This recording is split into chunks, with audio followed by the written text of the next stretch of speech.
அனைவருக்கும் வணக்கம். கடலூர் மாவட்ட சட்டமன்ற தொகுதிகளோட கருத்து கணிப்பு முடிவுகளை தான் இந்த வீடியோல பார்க்க இருக்கிறோம். அது மட்டும் இல்லாம நிறைய சர்வேஸ் வட மாநிலத்தை சேர்ந்த ஊடகங்கள் வெளியிட்டு இருக்காங்க. எல்லா தேர்தலுமே இதுதான் எனக்கு ஒரு ஸ்ட்ரெஸ் பஸ்டர். தமிழ்நாடு களமே தெரியாம கருத்து கணிப்புகளை வெளியிடுறத இவங்க கிட்ட இருந்தான் கத்துக்கணும். எல்லா தேர்தலுமே இதை பத்தி நான் பேசிட்டு தான் இருக்கேன். ஆனா இவங்களும் மாறின மாதிரி இல்லை. தொடர்ந்து அதே மாதிரி ஒரு அஜெண்டா நரேட்டிவ் அவங்க சார்ந்த கட்சிக்கு பேசுற மாதிரியான ஒரு ஸ்போக்ஸ் பர்சன்ஸாக தான் இந்த கருத்து கணிப்பாளர்கள்லாம் இருக்காங்க. அதை பற்றின ப்ரூஃபோட நம்ம நிறைய வீடியோஸ் போட்டுட்டோம். இருந்தாலும் இதை பற்றின ரிப்பீட்டடான கொஷின்ஸ் எனக்கு வந்துகிட்டே இருக்கு. அண்ட் போலிங் பற்றின சில விஷயங்களையும் உங்க கூட நான் ஷேர் பண்ணிக்கிறேன். சர்வேஸ்ல நாங்கள் ஃபேஸ் பண்ற ஸ்ட்ரகிள்ஸ், அதுக்கப்புறம் மற்ற சில மைன்யூட்டான விஷயங்களும் இருக்கு. ஓகே, இப்போ நம்ம கடலூர் மாவட்டத்தினுடைய சர்வேஸை பற்றி ஃபர்ஸ்ட் பார்க்கலாம். கடலூர் மாவட்டம் பர்சனலாக இது எனக்கு ரொம்ப க்ளோஸான மாவட்டம். இங்கே 2 வருஷம் நான் படிச்சிருக்கேன். அண்ட் அங்கே இருக்கிற கடலூர், மஞ்சக்குப்பம் இந்த மாதிரியான இடங்கள்லாம் எனக்கு ரொம்ப அத்துப்படி. அங்கே ஸ்கூல் டைம்ஸ்ல நம்ம பப்ளிக் வெல்ஃபேர் ஸ்கீம்ஸை பற்றின சர்வேஸ்லாம் நிறைய பண்ணியிருக்கோம். ஸோ சர்வே அப்படின்றது என்னோட பேஷன் மட்டும் இல்லை, அது ஒரு சமுதாயம் சார்ந்த ஒரு பணியாக தான் நான் பார்க்குறேன். எலக்டோரல் ப்ராசஸ்ல தான் சர்வே அப்படின்றது முக்கியமான விஷயமா நிறைய பேர் நினைக்கிறாங்க. அப்படி கிடையாது.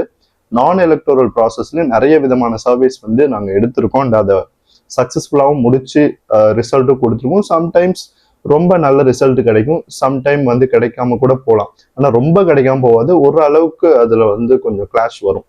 ஓகே, முதல்ல இந்த கடலூர் மாவட்டத்தில் வருகின்ற சட்டமன்ற தொகுதிகள் என்னென்ன அப்படின்னு நம்ம பார்க்கும்போது, கடலூர், சிதம்பரம், குறிஞ்சிப்பாடி, காட்டுமன்னார் கோயில், புவனகிரி, திட்டக்குடி, விருதாச்சலம், நெய்வேலி, பண்ருட்டி. ஸோ 9 சட்டமன்ற தொகுதிகளை கொண்ட ஒரு மத்திய பெரிய மாவட்டமாக தான் இந்த கடலூர் மாவட்டம் இருக்கு. கடலூர் மாவட்டத்தினுடைய கீ ஃபேக்டர் சோஷியல் இஷ்யூஸ் நிறைய இருக்கு.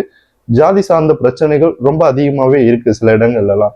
ஆனா முன்ன இருந்த ஆட்சியை விட இப்ப கொஞ்சம் கம்மியா இருந்தாலுமே அது குறைஞ்ச பாடு இல்லை. அது அப்படியே அந்த மீடியம் லெவல்ல மெயின்டைன் ஆகிட்டே தான் இருக்கு. நீங்க குறிஞ்சிப்பாடி, நெய்வேலி, பண்ருட்டி சைட்லாம் போனீங்கன்னா சில கிராமங்கள்ல இது ரொம்ப ஹெவியாவே இருக்கும். ஸோ இந்த மாதிரியான ஒரு கள சூழ்நிலையை கொண்ட ஒரு மாவட்டமா தான் இந்த கடலூர் இருக்கு. கடலூரோட பொலிட்டிக்கல் ஹிஸ்டரி நீங்க பாத்தீங்கன்னா 1977 எம்ஜிஆர் அவர்கள் முதல் தேர்தலில் கண்டெஸ்ட் பண்ணும்போது, சட்டமன்ற பொது தேர்தலில் 234 கேண்டிடேட் போட்டு நிற்கும் போது, ஏன்னா நம்ம அது முதல் தேர்தல் அப்படின்னு சொன்னா நிறைய பேர் என்ன சொல்றீங்க, திண்டுக்கல் தான் முதல் தேர்தல், பை எலெக்ஷன் அப்படின்னு சொல்றீங்க. அதனால இதை தொடர்ந்து நான் பெருசா சொல்ல வேண்டிய ஒரு கட்டாயத்துல இருக்கேன். ஸோ அப்படி நிற்கும் போது எம்ஜிஆருக்கு கடலூர் மாவட்டம் பெரிய ஆதரவை கொடுக்கல. இங்க அதிமுக பெற்ற வாக்குகள் 30%, திமுக 35% எடுத்தது.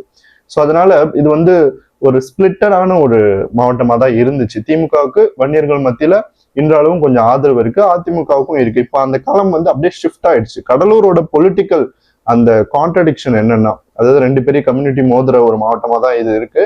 ஒண்ணு வன்னியர்கள், இன்னொன்னு ஷெட்யூல் காஸ்ட். இவங்க 2 பேரும் பயங்கரமா இங்க மோதுவாங்க. அதுக்கப்புறம் உடையார் கம்யூனிட்டி இருக்கு, அதுக்கப்புறம் நாயுடுஸ் அண்ட் தெலுங்கு கம்யூனிட்டிஸ்லாம் இருக்காங்க. இவங்கெல்லாம் டிசைடிங் ஃபேக்டரா சில தொகுதிகள்ல மாறுவாங்க. ஓகே, இப்போ நம்ம சாம்பிள்ஸை பார்க்கலாம். முதல் தொகுதி கடலூர் சட்டமன்ற தொகுதி. இந்த தொகுதியை பொறுத்த வரைக்கும் இது ஒரு அர்பன் தொகுதி.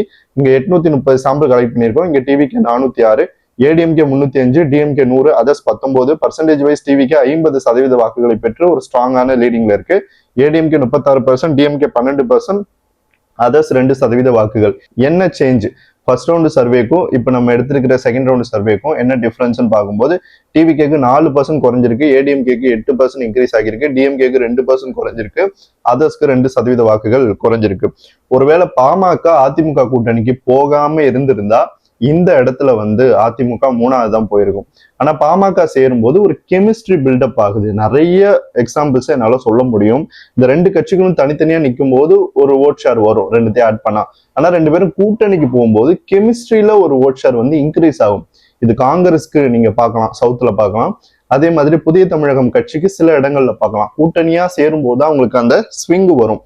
ஸோ அப்படிப்பட்ட ஒரு ட்ரெண்டா தான் கடலூர் சட்டமன்ற தொகுதியில இருக்கு. கடலூர் ஒரு அர்பன் சீட்டு, அதனால தாவேகாவுக்கு இங்க ஃபைட்டே இல்லைன்னு தான் நான் சொல்லுவேன். ஏன்னா கிட்டத்தட்ட 50க்கு மேல தாவேகா போயிடும். நான் மைனஸ் பண்ணி தான் இங்க போட்டிருக்கேன். 55 வந்துச்சு. இருந்தாலும் நம்ம மிஷினரி, பூத் ஏஜென்சி, இந்த மாதிரி புதுக்கட்சி, இந்த மாதிரியான ஃபேக்டர்ஸ் எல்லாம் பார்த்துட்டு இதை நம்ம மைன்யூட்டா மாத்திருக்கோம். அதிமுகவை பொறுத்த வரைக்கும் இங்க பெருசா உங்களுக்கு எந்த விதமான ஸ்டேக்கும் இருக்காது. இது ஒரு டிஃப்ரெண்டான ஒரு சீட்டா தான் மாறிட்டு இருக்கு. திமுக 2வது வரும் அப்படின்னு தான் நான் எக்ஸ்பெக்ட் பண்ணேன். பட் திமுகவினுடைய ஷெட்யூல் காஸ்ட் ஓட்டு பிளஸ் 1 இயர் ஓட்டு, இது 2மே தாவேகா பெரிய அளவு எடுத்துருச்சு. அதனால இங்க திமுக 3rd போறதுக்கான வாய்ப்பு தான் இருக்கு. ஒருவேளை இங்க அதிமுக ஒரு வீக்கான கேண்டிடேட் போட்டுருச்சுன்னா ஃபைட் இப்படி மாறிடும். தாவேகா ஃபர்ஸ்ட், 2வது திமுக அப்படின்னு வரும். அசான் டேட் இங்க தாவேகா வெற்றி பெறும். அதிமுக 2வது வருவதற்கான வாய்ப்பு இருக்கு. அண்ட் மினிஸ்டரும் இங்க நிற்பாரு. முன்னாள் அமைச்சர் சம்பத் அவர்கள் நின்று இங்க வந்து ஓரளவு ஓட்டு வாங்க வாய்ப்பு இருக்கு. 36 வரைக்கும் அவர் வரலாம். மேக்சிமமே அவ்வளவுதான். அடுத்த தொகுதி சிதம்பரம் சட்டமன்ற தொகுதி.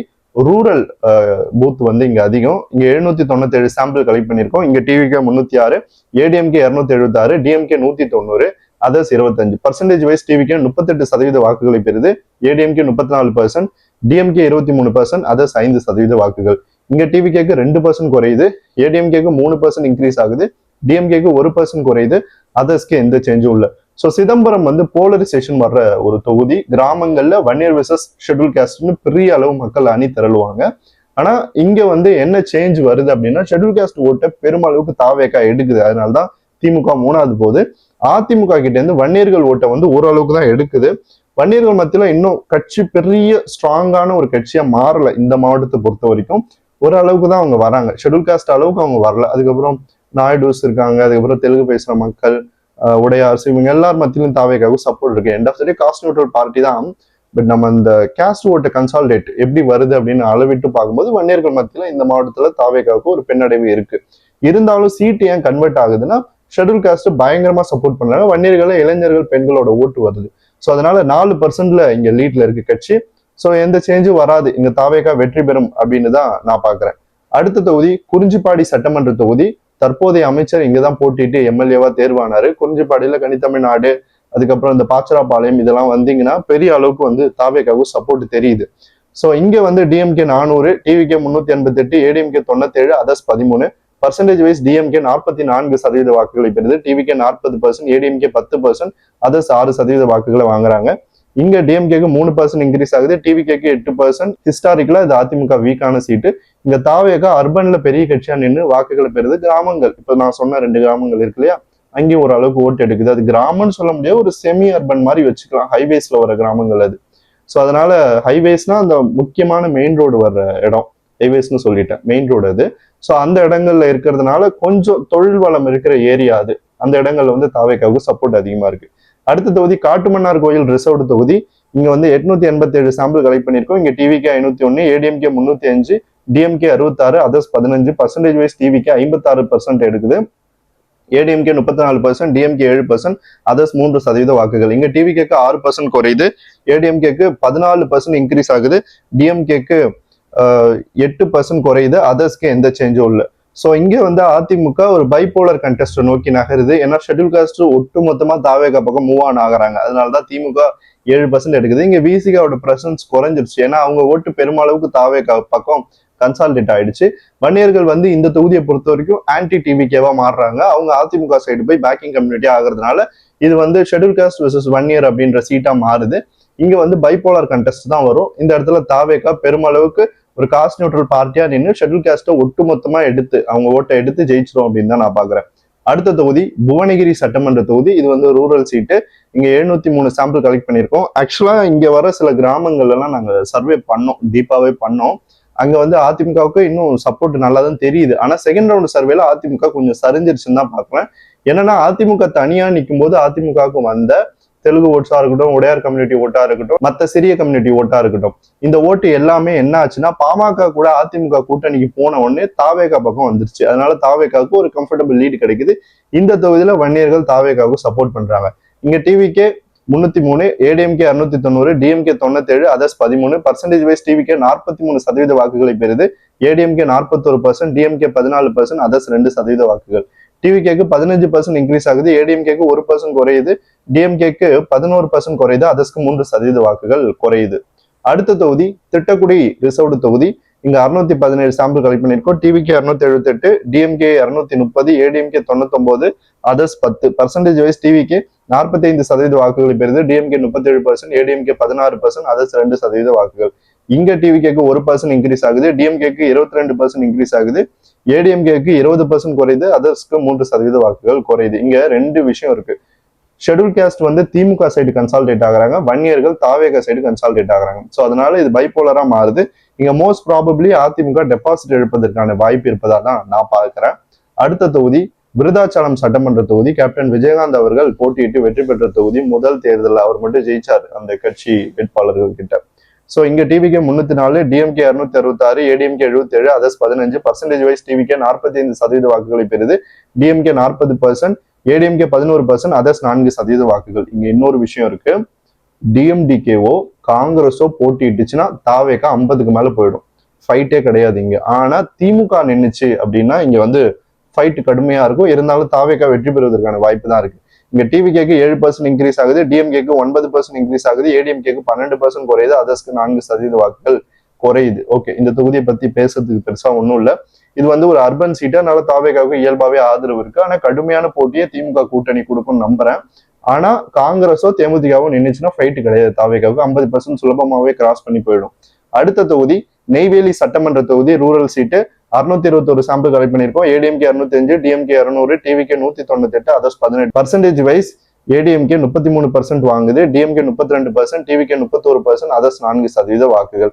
இங்க வந்து ஏடிஎம்கேக்கு 1% குறையுது, டிஎம்கேக்கு 1% இன்க்ரீஸ் ஆகுது, டிவிகேக்கு 3% இன்க்ரீஸ் ஆகுது, அதர்ஸ்க்கு 3% குறையுது. நெய்வேலியில தாவேக்கா ரொம்ப வீக்கா இருக்கு, வன்னியர்கள் டாமினேட் பண்ற சீட் இது. இங்க தாவேக்காவுக்கு ஹோப்பே அதர் கம்யூனிட்டி தான். இப்போ சிறிய எண்ணிக்கையில இருக்காங்கல்ல அவங்க தான். அவங்க அதுக்கப்புறம் யங்ஸ்டர்ஸ் அப்புறம் எல்லா ஜாதியில இருந்தும் ஓட்டு எடுக்குது. இருந்தாலும் ஒரு அளவுக்கு வீக்கா தான் இருக்கு வன்னியர்கள் மத்தியில இந்த சீட்டை பொறுத்த வரைக்கும் தாவேகா. ஸோ இங்க வந்து அதிமுக ஆன்டி இன்கம்பன்சி ஓட்டை வந்து கன்சாலிடேட் பண்ணுது. திமுக வேட்பாளர் தான் வந்து தொடர்ந்து 2 முறை எம்எல்ஏவா ஜெயிச்சிருக்காரு. இந்த முறை அவருக்கு பெரிய அளவுக்கு இங்க ஃபைட் இருக்கும். பாமக நிற்கும் நான் எக்ஸ்பெக்ட் பண்றேன். பாமக நின்றுச்சுன்னா ஜெயிப்பதற்கான வாய்ப்பு சுலபமாவே இருக்கு. கடந்த முறையே வந்து பாத்தீங்கன்னா ரொம்ப டைட்ல வந்துதான் அந்த சீட்ல தோத்தாங்க. இந்த முறை வந்து ஒரு கம்ஃபர்டபுள் மார்ஜின்ல ஜெயிச்சிருவாங்க அப்படின்னு தான் நான் பாக்குறேன்.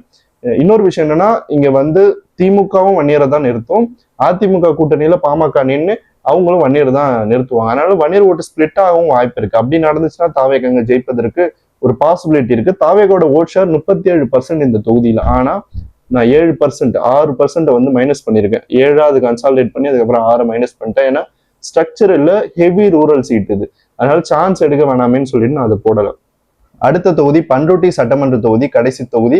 இந்த தொகுதி கொஞ்சம் அர்பன் சீட்டுன்னு தான் சொல்லலாம். இங்க ADMK 405, TVK 387, DMK 195, others 11, ADMK 40%, TVK 38%, DMK 19%, others 3% வாக்குகள்.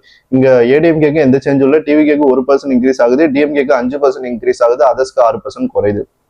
பண்ருட்டியில அதிமுக சுலபமாவே ஜெயிச்சிரும் இந்த முறை.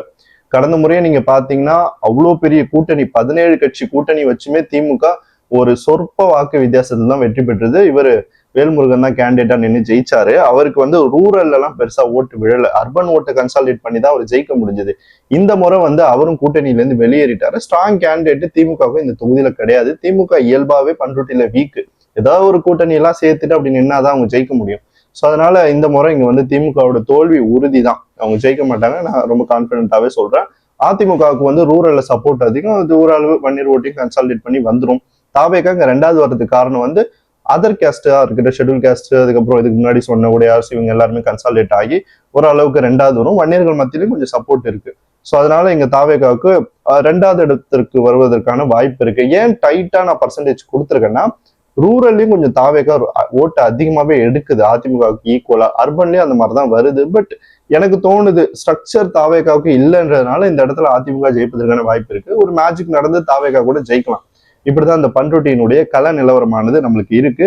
இங்க டிவிகேக்கு 1% இன்க்ரீஸ் ஆகுது. இது வந்து வன்னியர்களோட ஓட்டு தான் 1% வரதா நான் பாக்குறேன். டிஎம்கேக்கு 5% இன்க்ரீஸ் ஆகுது. என்றாலும் அவங்க ஜெயிக்க முடியாது. ஏன்னா அவங்க ஓட்டை தான் இந்த தொகுதியை பொறுத்த வரைக்கும் தாவேக்கா எடுக்குது. அதர்ஸ்ல இருந்து 6% குறையுது இல்லையா? இந்த ஓட்டு வந்து திமுகவுக்கு கொஞ்சம் டிரான்ஸ்பர் ஆகுது. இது வந்து ஒரு கொலாட்ரல் எஃபெக்ட்னு சொல்லுவாங்க. ஸோ 2 கட்சிக்கு எதிரான வாக்கு பிளவு அது வந்து இங்க பெனிஃபிட் ஆகுது அப்படின்னு தான் நான் பாக்குறேன். ஓகே, கடலூர் மாவட்டத்துல வருகின்ற 9 சட்டமன்ற தொகுதிகள்ல தாவேக்கா 6 தொகுதிகள்ல முன்னிலை வகிக்குது. ஏடிஎம்கே 2 தொகுதி, டிஎம்கே 1 தொகுதி, அது 0. டிவிகேக்கு 1 சீட் இன்க்ரீஸ் ஆகுது. அது வந்து புவனகிரி சட்டமன்ற தொகுதி, 2% லீட்ல இருக்கு தாவேக்கா. ஏடிஎம்கேக்கு 1 சீட்டு குறையுது, அந்த 1 சீட்டு புவனகிரி தான். டிஎம்கேக்கு எந்த சேஞ்சும் இல்லை, அவங்க வந்து குறிஞ்சிப்பாடி மினிஸ்டர் தொகுதின்றதுனால அங்க லீடிங்ல இருக்காங்க. அதர்ஸ்க்கு எந்த சேஞ்சும் இல்லை. தாவேக்காவுக்கு 43% வாக்குகள் கிடைக்குது, ஏடிஎம்கேக்கு 28% கிடைக்குது, டிஎம்கேக்கு 25%, அதர்ஸ்க்கு 4% வாக்குகள். டிவிகேக்கு 1% இன்க்ரீஸ் ஆகுது, ஏடிஎம்கேக்கு 2% குறையுது, டிஎம்கேக்கு 2% இன்க்ரீஸ் ஆகுது, அதர்ஸ்க்கு 1% வாக்குகள் குறையுது. கடலூர் மாவட்டத்தை பொறுத்த வரைக்கும் தாவேக்கா ஒரு நல்ல கட்சியா ரொம்ப ஸ்ட்ராங்கா தான் நிக்குது. ஆனா என்னன்னா சில இடங்கள்ல கொஞ்சம் லேக் இருக்கு. கன்சாலிடேஷன்னால தாவேக்காவுக்கு சீட்டு சில இடங்கள்ல வரல, அதாவது கன்வெர்ட் ஆகல. பட் இது எப்படி வேணா போகலாம். என்னை பொறுத்தவரைக்கும் தாவேகா உறுதியா ஒரு 4 to 5 சீட்ல ஜெயிச்சிரும். இங்க இன்னுமே மக்கள் மத்தியில ஒரு குழப்பம் இருக்கு, எதிர்கட்சி யாரு அப்படின்னு. ஏன்னா 2 பேருமே 20 கிட்ட தான் வராங்க, 28 25. ஸோ இன்னும் ஒரு கன்ஃபியூஷன் நிலவுது. அதிமுக ஒரு அளவுக்கு 30 வரைக்கும் டச் பண்ணும் அப்படின்னு தோணுது. சரி, ஓகே, இந்த ஊடக சர்வேஸை பத்தி பார்க்கலாம். இவங்களுக்குலாம் வந்து எந்த மாதிரியான ஒரு சர்வே எடுக்கணும்ன்றதை விட எப்படி நரேட்டிவ் பண்ணணும் அப்படின்றதுல தான் ரொம்ப கான்சென்ட்ரேஷன் அதிகம். அதனாலதான் நீங்க பாத்தீங்கன்னா எல்லா சர்வேவும் சொல்லி வச்ச மாதிரி அதிமுக லீடிங் போடுறாங்க. அதிமுக ஒரு சமமான கட்சியா தமிழ்நாடு ஃபுல்லா இல்ல, மதுரைக்கு கீழே கட்சியோட அமைப்புகள் செதஞ்சிருச்சு அப்படின்றத நம்ம தொடர்ந்து சொல்லிட்டு இருக்கோம். ரிசல்ட்லயும் அதான் வரப்போகுது. 24 லோக்சபால 6 சீட்ல டெபாசிட் போகும் நம்ம சொன்னோம். பாண்டிச்சேரியோட சேர்த்து 7 போச்சு. அது காரணம் என்ன? மக்கள் மத்தியில ஆதரவு இல்லை. நம்ம களத்துல போயிட்டு சர்வே எடுக்கிறோம், நம்ம தமிழ் மண்ணை சேர்ந்த ஒரு குரூப் அப்படின்றதுனால நம்மளுக்கு அது தெரியுது எந்த மாதிரியான சென்டிமெண்ட்லாம் மாறும் அப்படின்னு. இந்த நார்த் இந்தியன் சர்வேஸ் மோஸ்ட்லி வந்து அவங்க வந்து இந்த டெலிபோனிக் சர்வேஸ் எல்லாம் நிறைய பண்றாங்க. ஸோ அதுபடி அவங்க இந்த மாதிரியான டேட்டாஸ் எல்லாம் கொடுத்துட்டு இருக்காங்க. 2021, 2016, 2011, 2024, 2019 இந்த ஆண்டுகள்ல எப்படி இந்த சர்வேஸ் எல்லாமே பொய்த்து போச்சோ அதே மாதிரி இந்த தேர்தலும் பொய்த்து போகும். எம்ஜிஆருக்கு வந்த மாதிரி மேஜிக் எலெக்ஷனா இது வந்து தேர்தல் முடிவுகளை எதிரொலிக்கும். அவங்கள பொறுத்த வரைக்கும் மேஜிக் எலெக்ஷன், என்னை பொறுத்த வரைக்கும் இது வந்து பிக்சட் எலெக்ஷன். நம்ம கிரவுண்ட்ல பார்த்துட்டோம், மக்கள்கிட்ட பேசிட்டு வந்தா நம்ம அதை வந்து டெலிகாஸ்ட் பண்றோம். ஸோ அதனால இந்த சர்வேஸ் எல்லாம் டஸ்ட்பின்ல தான் தூக்கி போடணும். இந்த நார்த் இந்தியன் சர்வேஸ் எல்லாம் தமிழ்நாட்டை பத்தியோ ஒரு சின்ன கிராமத்தோட பேர் கூட தெரியாது. சரி, போடுறீங்களா நம்பர்ஸ், என்னென்ன தொகுதின்னு சொல்லுங்க பார்ப்போம். சொல்ல மாட்டாங்க. ஏன்னா அது வந்து ஒரு நரேட்டிவ். அதனால அதை பத்தினா என்கிட்ட கொஸ்டினே கேட்காதீங்க தயவு செஞ்சு யாரும். நான் வந்து அது ஒரு ஸ்ட்ரெஸ் பஸ்டரா தான் பாக்குறேன். அடுத்தது போலிங் ரிலேட்டடா நிறைய கேட்கறது. இப்போ இந்த கருத்து கணிப்பு முடிவுகள் உண்மையாயிடும். 200%ல 300%க்கு மேலே நான் ரொம்ப கான்பிடென்டா இருக்கேன். அப்படி இந்த தேர்தல் முடிவுகள்லாம் வந்ததுக்கு அப்புறம் யாருமே நம்மளை பாராட்டலாம் மாட்டாங்க. ஏன்னா இதை நம்ம நிறைய பார்த்துருக்கோம். எல்லாரும் சொல்லுவாங்க, முன்னாடி நான் நிறைய ஒரு 7-8 எலெக்ஷன்ஸ் வந்து நம்ம ப்ரெடிக்ட் பண்ணியிருக்கோம். அப்ப எப்பயுமே வந்து ப்ரெடிக்ட் பண்ணும்போது சொல்லுவாங்க, இந்த ரிசல்ட் சரியா வந்துச்சுன்னா நான் வந்து உங்களை பாராட்டுறேன், நான் வந்து உங்களுக்கு வாழ்த்து சொல்றேன் அப்படின்லாம் நிறைய பேர் சொல்லுவாங்க. ஆனா ரிசல்ட்டுக்கு அப்புறம் அவங்க யாருமே நம்ம கிட்ட பேச மாட்டாங்க. இது வந்து போல்ஸ்டர்ஸோட ஒரு மிகப்பெரிய ஒரு டார்க்னஸ்ன்னு கூட சொல்லலாம். அவங்க லைஃப்ல வந்து நம்ம நிறைய உழைப்பு போடுவோம், நிறைய மக்கள் கிட்ட பேசுவோம். இப்போ முகமே தெரியாத 100 பேர்கிட்ட போய் பேசுறது சாதாரண விஷயம். இன்ட்ரோவர்ட்டா எனக்கு அது பாலிடிக்ஸ்ல ஒரு கடினமான ஒரு வேலையா தான் நினைப்பேன். ஆனா இதை வந்து நம்ம ஒரு பேஷன் எடுத்துக்கிட்டதுனால இதுல வந்து நம்ம ரொம்ப அர்ப்பணிப்போட முழு மூச்சோட செயல்படுறோம். அதனாலதான் போல்ஸ்டர்ஸோட இந்த லைஃப்ல வந்து எத்தனையோ குற்றச்சாட்டுகள்லாம் நிறைய வரும். இப்போ ஒரு சீட்டு கணக்கை கரெக்டா சொல்லி நாங்க அதை வந்து தேர்தல் முடிவுகள்னே ரெஃப்ளெக்ட் ஆயிடுச்சு அப்படின்னா நம்மளை வந்து பாராட்ட யாருமே வரமாட்டாங்க. ஆனா ஏதாவது ஒரு சீட்டு மாறிடுச்சு, ஏதாவது 1% தப்பா வந்தாலும் திட்டுறதுக்கு 100 பேர் வருவாங்க.